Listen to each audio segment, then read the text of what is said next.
Here we are in ancient Rome, and we all know what Roman imperial architecture looks like. We are all familiar with the columns, the pediments, the grand urban temples, the great civic architecture of power and prestige.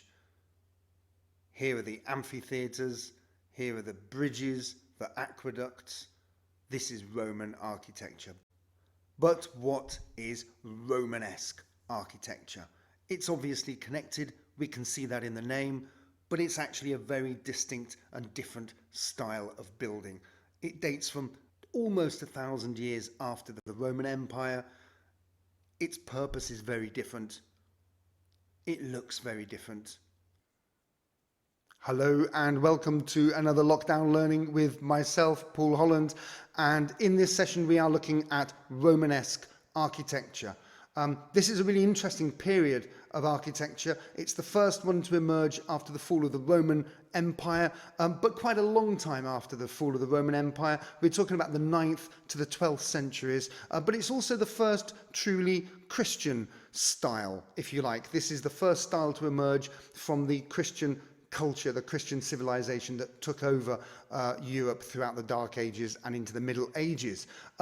So what I'm going to do with this particular session is we're going to have a really general overview of where it came from, how it developed, what the elements are that make it up, and we'll be looking at a lot of examples. We'll be looking first of all at the external parts of the buildings and then going inside and looking at some more details, which will help you to identify why this is such an important and beautiful style of architecture. The term Romanesque developed, as they often do actually, as a pejorative, a negative term. After the Renaissance, when they were looking back at these buildings, they decided that they were Roman-like, Romanesque, but not quite as good as the Roman stuff, not quite as powerful or elegant as the classical style. Well, I hope you'll agree at the end of this video that there are actually lots of very, very beautiful, fine buildings, and that this is one of the great styles of European architecture. This is the semicircular arch, the round arch, and it's absolutely essential to understanding Romanesque architecture. The Roman arch, the one-point arch, is a very simple, straightforward semicircle. As you can see, it's made with your pair of compasses using just one point, and it forms a semicircle. It's pretty straightforward. The Romans had been using it very innovatively in their architecture for centuries and centuries. It's the building block, if you like, of their bridges, their aqueducts, and their amphitheatres and theatres. The Roman arch continues to be used all the way through into the later Romanesque style, and it's one of the defining things of this style. When you look at a building and you spot the round arches, you can immediately say this is Romanesque, and therefore you can date it from around about 800, 900 all the way through to the 13th century. In English, of course, we call it Norman architecture. Take a look at this diagram here, which, as you can see, is a cutaway of a really important type of building from the ancient Roman imperial period. This is a basilica, and although I've taken you right the way back to the Roman period, even though we're here to look at Romanesque, the basilica, or the law courts, is a really important key to understanding how Romanesque developed and why it took the forms that it did. Every town and city across the entire Roman Empire had one of these basilicas on its main square, and as you can see, it's a long building divided lengthways by columns in rows, forming sometimes 3, sometimes 5 aisles. Here, from this very simplified diagram, is the form of the basic basilica, and as you can see, it also had semicircular apses at each end, which is I think where the presiding judges or magistrates sat, and the entrance was at the side. The reason that we need to look at basilicas is because these were the buildings that were taken up and used by the early Christians. And in fact, remember when the first Christians appeared, they were persecuted, they worshipped in secret, underground, quite literally in catacombs. But as they became more tolerated, and as Christianity became the official religion of the Romans, increasingly they needed buildings, and they needed buildings that suited their particular pattern of worship. The Basilica is very, very well suited to this indeed. And as you can see from this diagram here, the churches became bigger, transepts were added onto the side. These transepts allowed more east-facing wall to accommodate smaller chapels, so you have not just one altar but several altars. Sometimes the east end was extended, as you can see here. The transepts and the extra east bit also made the whole thing into the shape of a cross, which suited the Christians even more. And eventually this is the form of the church that we can recognise right the way through into the Middle Ages and beyond. So here from this diagram you can see that the basic Romanesque structure is based on a long building divided lengthways into aisles and with a circular or semicircular apse on the end. And so we have the beginnings of Christian architecture. This is often called early Christian. There often isn't a particular style associated with it. These are, let's be frank, converted basilicas. They're not particularly innovative. They've simply taken a form of a building, they've adapted it to something different, and there are a few stylistic innovations, but effectively we are still in the world of the post-Roman Empire. But certainly by the time we reach the 8th, the 9th, and certainly into the 10th centuries, we find that we've definitely got a new style that's developed here, and this is the Romanesque. And the Romanesque has flourished by this point right the way across Italy, into France and Germany, and across the Channel to England.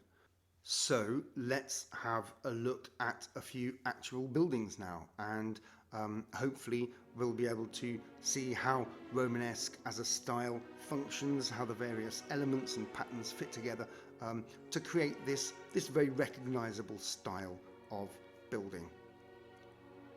It's worth pointing out now that everything we'll be looking at here is ecclesiastical architecture. It's the churches and the cathedrals that have survived. The houses of the poor were certainly not made to last. The castles of the rich were variously knocked down or ruined or replaced. But the churches very often are the buildings that through continuous use and repair and restoration have come down to us and survived about 1,000 years. Given that, it's very rare that you find a Romanesque church that is completely intact and hasn't been changed. Most of our places of worship have had some kind of interventions over the years. Bits were knocked down, new windows were inserted, things that were considered rather old-fashioned were replaced by the latest fashion, the Gothic, and then later the Classical. But there are clusters in certain parts of Europe where we find Romanesque churches that have more or less come down to us intact, and these are very special places that really do feel as if they've got a sense of continuity across an entire millennium of use and worship at the centre of their communities. So let's start with the exterior of these buildings. In fact, let's start with the apse, a really particular defining element of the Romanesque, this semicircular end of the building, if you like, where the altar is housed. And you'll see from these pictures that follow that the semicircular arch is obviously the main form of arch for the windows, but it's also used decoratively there at the top. And also here you'll notice, even though it's actually quite a crude, rough stonework, there's still plenty of possibilities for the architect to use these kind of patterns with the arches. And although what I'm showing you here are buildings that are increasingly ornate and patterned, and they show a real flair for decoration and ornamental design, generally the effect of a Romanesque building is one of solidity, of simple elegance, a building that feels very rooted, very much a part of its landscape, if you like, and something that's almost austere. You'll notice big, solid walls. Even when, as you can see from this building, later architects have inserted more elegant windows, the basic overall form is giving us an impression of heaviness and strength and solidity. Windows are generally quite small in the Romanesque period, and there's a lot of heavy buttressing. What you'll also notice is that the Romanesque, certainly in France in particular, tends towards a pyramid-like structure or composition leading up to a central tower dominating the whole building or the whole skyline. And you find this very often in the centre of France, in the Auvergne, where there's a collection of some fantastic Romanesque churches, which really do feel as if they are speaking to us out of a completely different time, a completely distant past. And south of the Alps, in Italy, one finds perhaps a little bit more decorative style in their Romanesque, perhaps a little more frivolous, but still a real sense of solidity and strength. Here's Pisa Cathedral, a fantastic building in itself, and of course in the background the Campanile, the Leaning Tower of Pisa, a brilliant piece of Romanesque architecture. Towers actually in this period become a real feature of the Romanesque. Sometimes they're massive and thick-set towers like this one here, possibly often because they were used for places of refuge for the local population in times of crisis. This place, Saverne, and the next place in Célestat, these are in Alsace, and although that's French today, these were very much in the heart of German territory when they were built. So this is very much German Romanesque, perhaps a little more heavy, a little more thick-set possibly, but certainly reflecting the local material, the local red stone. And towards the end of the Romanesque period, very, very elegant towers indeed are being built. Here they are, pointing the way really towards the Gothic style that will eventually take over from Romanesque. And we also begin to see much more interest in the front, the facade of the building, the grand entrance, if you like. Here are some good examples of Romanesque really trying to create some kind of dramatic entrance, dramatic impression as you approach the place of worship. This one's a particular favourite of mine. This looks incredibly decrepit, but clearly somebody's put a lot of effort into creating patterns, alternating the white stone with the local dark volcanic stone that you find all around Clermont-Ferrand. Here we can see some very fine artistry in the sculpture all around this arch. This is also the period, of course, when monasteries begin to become quite an important force in the religious and the social life of Western Europe.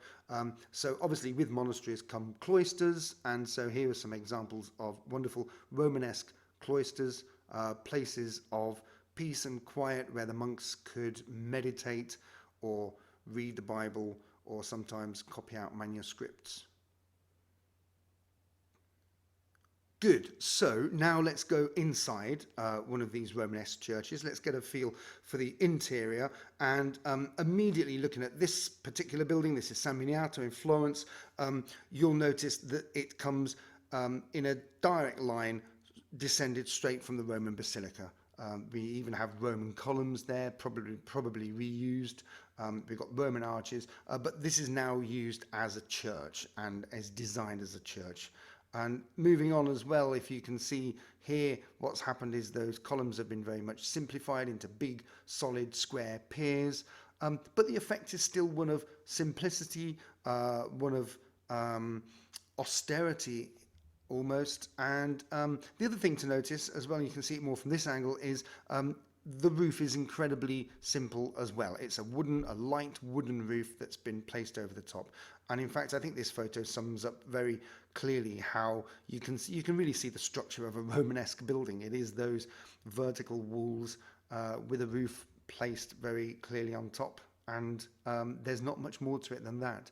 Slowly, as the technology improves, or if there was more money available, we see these wooden roofs replaced with stone roofs.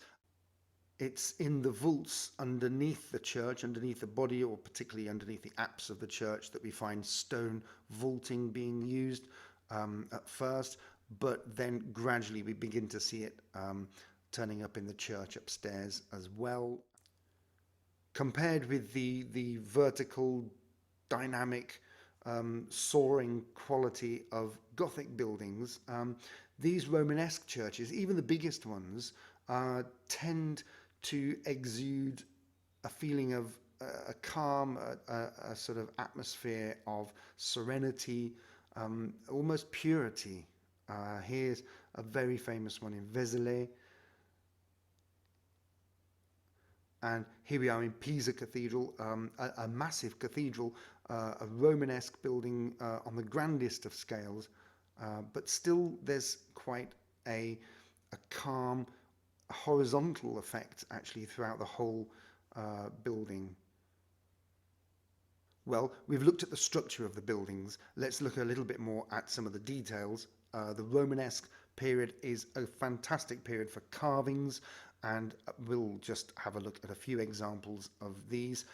Carvings particularly appearing on the capitals of columns and pilasters, and you can see these carvings very often from a distance look as if they're Roman capitals. In fact, you can see here we have actually got some Corinthian ones, but actually more often than not they are full of bizarre, grotesque, often nightmarish sculptures, monsters devouring people, often trying to either retell the Bible stories in stone or give warnings to people not to live a sinful life. Some of them are the stories of saints. Some of them, goodness knows what they are. Some of them are just quite inexplicable and seem to be quite alien. There is a church in Herefordshire, in the village of Kilpeck, which also boasts some fantastic grotesque statues running all the way around the outside of the church. Some of them incredibly rude, far too rude for me to put into this particular video.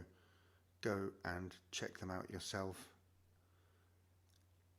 You will have also noticed that quite a few of these still have some of the original colour attached to them. It's always something that feels quite odd when we think of these as brightly coloured sculptures. Every so often you come across a church where probably in the 19th century they decided to restore the colour to show you what it would have looked like. The result is always rather garish and frankly rather kitsch for our modern tastes. If anything, it seems to detract from the beauty of the lines that have been sculpted.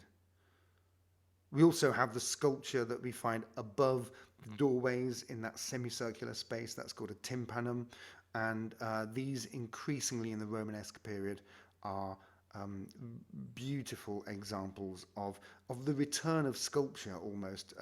Since the Roman times there had been very, very little sculpture of any real quality, to be frank, and then gradually throughout this period we begin to see a real artistic renaissance, culminating in some wonderful famous sculpture, particularly in France.